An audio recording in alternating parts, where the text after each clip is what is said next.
අයිබෝන් අපි මේ විඩියෙන් කතා කරන්නන්නේ කොහොමද සයින්සිෆික් කැල්කියුලේටර් එකක් එක වැඩ කරන්න කියලා. මම මේකෙදි තෝරගත්තේ FX991 ES+ කියන කැල්කියුලේටර් එක. මේ කැල්කියුලේටර් එකේ ගොඩක් ෆන්ක්ෂන්ස් තියෙනවා. ඒ වගේම ගොඩක් කට්ටිය පාවිච්චි කරන කැල්කියුලේටර් එකක්. ඒ හින්දා මම මේ කැල්කියුලේටර් එක තෝරගත්තේ. අපි බලමු මේ කැල්කියුලේටර් එක ඔන් කරගන්න කොහොමද කියලා. මේක ඔන් කරගන්නේ මේ කෙලවරේම තියෙන ඔන් කියලා බටන් එක. මේක ප්‍රෙස් කරාට පස්සේ මේ කැල්කියුලේටර් එක ඔන් වෙනවා.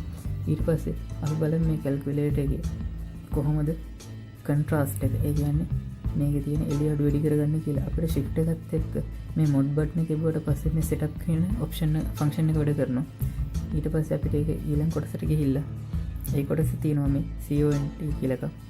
ඒ කියන්නේ high index එකකට තමයි තියෙන්නේ. අපි high වුණාට පස්සේ අපිට මේකෙන් contrast එක අඩු කරගන්න contrast එක මේ විදිහට වැඩි කරගන්න පුළුවන්. අපිට අවශ්‍ය ගානකට contrast එක හදාගන්න පුළුවන්. මම මේ ගාන තියාගන්නවා. AC කියලා අපිට මුලට යන්න පුළුවන්. අපි බලමු මේ කැල්කියුලේටර් එක කොහොමද ඉනිෂියලයිස් කරගන්නේ කියලා. එහෙම නැත්නම් data මොන හරි සේව් වෙලා තියෙනවා නම් ඒක අපි ක්ලියර් කරගන්නේ කොහොමද කියලා. අපිට shift එකත් එක්ක මේ 9 බුවට පස්සේ ක්ලියර් කියන ෆන්ක්ෂන් එක වැඩ කරනවා. ඊට පස්සේ අපිට පුළුවන් එක ඔබලා setup එක ඉනිෂියලයිස් කරගන්න. ඒ කියන්නේ setup එක default set කරන්න. ඊට පස්සේ දෙක ඔබලා memory clear කරන්න. තුන ඔබලා ඒ දෙකම කරගන්න. මේ අහනවා ඊට පස්සේ මම ඒක yes දෙනවා සමාන ඔබලා. ඊට පස්සේ AC දෙනවා. ඒත් දැන් මුලට ආවා. දැන් කැල්කියුලේටර් එක රීසෙට් වෙලා තියෙන්නේ. දැන් ඩිෆෝල්ට් විදිහට තමයි තියෙන්නේ. ඊට පස්සේ අපිට මේ කැල්කියුලේටර් එක ඔෆ් කරන්න පාවිච්චි කරන්න පුළුවන් shift එකත් එක්ක මේ AC එක. එතකොට මේ ඔෆ් කියන ෆන්ක්ෂන් එක තමයි වැඩ කරන්නේ. එහෙම නැත්නම් අපි වැඩක් නොකර විනාඩි 10ක් තිබුණොත් මේ කැල්කියුලේටර් එක ඔටෝම ඔෆ් වෙනවා. හරි. දැන් අපි බලමු කොහොමද මේ කැල්කියුලේටර් එකේ key marking හඳුරගන්නේ කියලා. අපිට සාමාන්‍ය key එක නිකම්ම press කරොත් මේ key එකේ උඩ ගහලා තියෙන function එක තමයි වැඩ කරන්නේ. එහෙම නැත්නම් අපි shift එක බාගෙන press කරොත් දැන් මේ shift එක අපිට පේනවා කහ පාටින් තමයි mark කරලා තියෙන්නේ. ඊට පස්සේ මේ හැම key එකකටම වගේ ගොඩක් key වලට උඩින් කහ පාටින් mark කරි function එකක් ලියලා තියෙනවා. අපි shift එක බලලා ඒ key එකේ බුව ඒ පාටින් කියන්නේ කහ පාටින් තියෙන function එක තමයි වැඩ කරන්නේ. ඊට පස්සේ alpha කියලා තියෙනවා. alpha එක තියෙන රතු පාටි. අපි alpha එක බලලා mark කරි key එකට අදා key එකක් එවුවොත් ඒ key එකට උඩින් රතු පාට marking එකක් තියෙනවා නම් හැම key එකකටම එහෙම නැහැ. එහෙම marking එකක් තියෙනවා නම් අන්න ඒ marking එකට අදාළ function එක තමයි වැඩ කරන්නේ. ඊට අමතරව complex mode එකේදී මේකේ දම් පාට marking තියෙනවා සමහරක් key වලට උඩින්. ඒ දම් පාට marking තමයි complex එකේදී වැඩ කරන්නේ. ඊට අමතරව අපිට එක එක base වලින් වැඩ කරන්න පුළුවන්. ඒ කියන්නේ binary එහෙම නැත්නම් octal ඒ වගේ base වලින් වැඩ කරන්න පුළුවන්. මේ කොළ පාටින් තියෙන මාර්කින් වැඩ කරන්නේ අපි මොකක් හරි බේස් එකකින් වැඩ කරනකොට. කියන්නේ අපි බේස් එකක් පාවිච්චි කරද්දී. දැන් අපි බලමු කොහොමද මේ කැල්කියුලේටර් එක setup කරගන්නේ කියලා. අපිට shift එකත් එක්ක මෙන්න මේ mod එකේ බුවට පස්සේ එතකොට වැඩ කරන්නේ මෙන්න මේ කහ පාටින් තියෙන setup function එක. setup වල තියෙන functions ගොඩක් අපි ඒක බලමු. මුලින්ම අපිට math.io කියන එකට යන්න පුළුවන්. math.io කියන එකට ගියාට පස්සේ මේක ඩිෆෝල්ට් සෙට් වෙන්නේ math.io කියන එකට. math.io කියන එකට ගියාට පස්සේ ඒකෙදි වෙන්නේ අපි ටයිප් කරොත් උදාහරණයක් විදිහට අපි math.io ගිහිල්ලා මම මෙතන දෙනවා පළවෙනි එක. එතකොට මම 10 බෙදීම 3 කියලා ටයිප් කරලා උත්තරේ ගත්තොත් මෙයා ඉන්නේ 10 බෙදීම 3 කියලා. ඒ කියන්නේ එයා ඉන්නේ අපිට භාග විදිහට. මට මේක භාග විදිහට හම්බ වෙන එක දශමයක් විදිහට හරව ගන්නකොට මට මේ SD කියන key එක පාවිච්චි කරලා මේක දශමයක් බවට දශමයක් විදිහට තියෙන එක භාගයක් බවට SD key එකෙන් මාරු කරගන්න පුළුවන්. ඊට පස්සේ math.io කියන එක ඒ කියන්නේ මේක natural විදිහට තමයි පෙන්වන්නේ මේ. ඊට පස්සේ අපි බලමු කොහොමද ඊළඟ function එක shift එකත් එක්ක මම setup කරනවා. math.io කියන එකේම දෙවෙනි එකක් තියෙනවා. ඒකට ගියාට පස්සේ ඒකේ පෙන්වන්නේ line එකක් විදිහට. ඒකට මම ඒකෙත් ගහුවොත් 10 බෙදීම 3 කියලා. ඒක මෙයා කෙලින්ම දෙනවා ලයින් එකක් විදිහට. හරි. අපි බලමු ඊළඟට තියෙන ෆන්ක්ෂන් එක. අපි ඊට පස්සේ setup කරද්දී අපිට පාවිච්චි කරන්න පුළුවන් linear IO කියලා. linear IO කියන එක දුන්නොත් මෙයා හැම වෙලෙම අපි ටයිප් කරන ඒවා ගන්න linear විදිහට.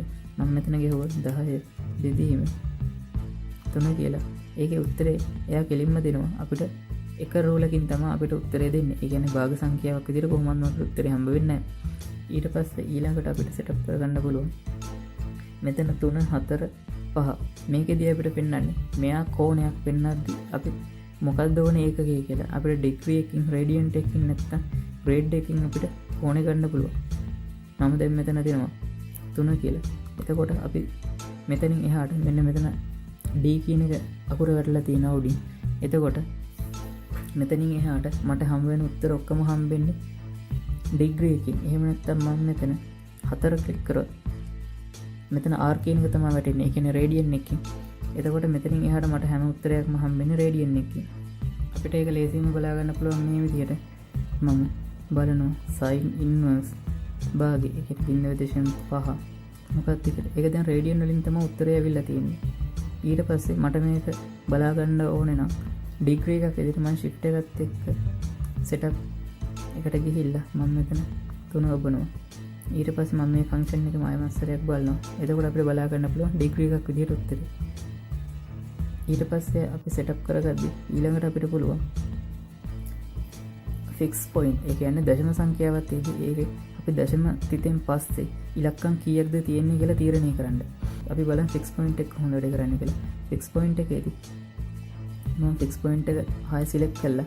ඒකේ අපිට දෙන්න පුළුවන් 1 ඉඳන් 9ට නම් කැමති ඉලක්කම මම දෙනවා. මට 4. ඊට පස්සේ මම 10 බෙදීම 3 කියන එකේ උත්තරේ බලනවා. එතකොට මට දශම ස්ථාන 4කින් තමයි උත්තරේ හම්බ වෙන්නේ. මම ඒක ටිකක් වෙනස් කරනවා බලන්න.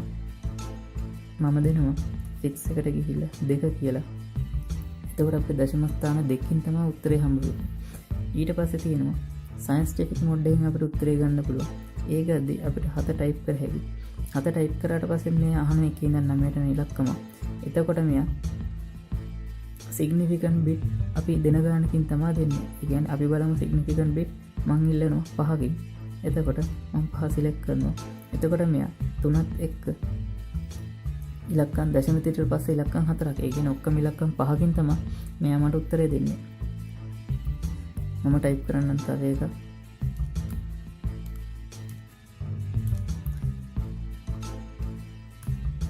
මෙයා මෙතන උත්තරේ දෙනවා 4.5යි. 0.4ක් දෙනවා. ඒ කියන්නේ ඔක්කොම 5ක් වෙන්න. 10යි කීවෙනි බලයද කියලා.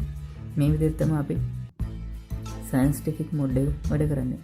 ඊළඟට අපි shift එකත් එක්ක mode button එක ඔබනවා. ඒකල setup එකට යනවා. ඒකේ අපි norm කියන එකට ගියොත් මේකේ norm 1 2 කියලා තියෙනවා. පළවෙනි norm එකට ගියොත් මෙයා 10 ඍණ දෙවෙනි බලයට වඩා අඩු ඉලක්කම් පෙන්වන්නේ 10 බලයක් විදිහට. ඊට පස්සේ 10 වෙනි බලයට වඩා වැඩි ඉලක්කම් පෙන්වන්නේ 10 බලයක් විදිහට. ඊට පස්සේ අපි norm 2 එකට ගියොත් මෙයා 10 ඍණ 9 වෙනි බලයට වැඩි ඉලක්කම් තමයි පෙන්වන්නේ 10 බලයක් විදිහට. එයා දන 10 බලයට වැඩි ඒවා 10 බලයක් විදිහට තමයි පෙන්වන්නේ. උදාහරණයක් විදිහට මම norm 2 එක select කරගන්නවා. norm 2 එක select කළා මම ගන්නවා ඉලක්කම 1 බෙදීම 4000 කියලා. මෙයා මේක පෙන්වන්නේ 10 බලයක් විදිහට නෙවෙයි. ඒ කියන්නේ මම දැන් norm 2 එක තමයි select කරන් තියෙන්නේ. norm 2 එකේදී මෙයා 10 ඍණ 9ට යනකම්ම 10 බලයක් විදිහට පෙන්වන්නේ නැහැ. දැන් මම norm 1 එකට මාරු වෙනවා.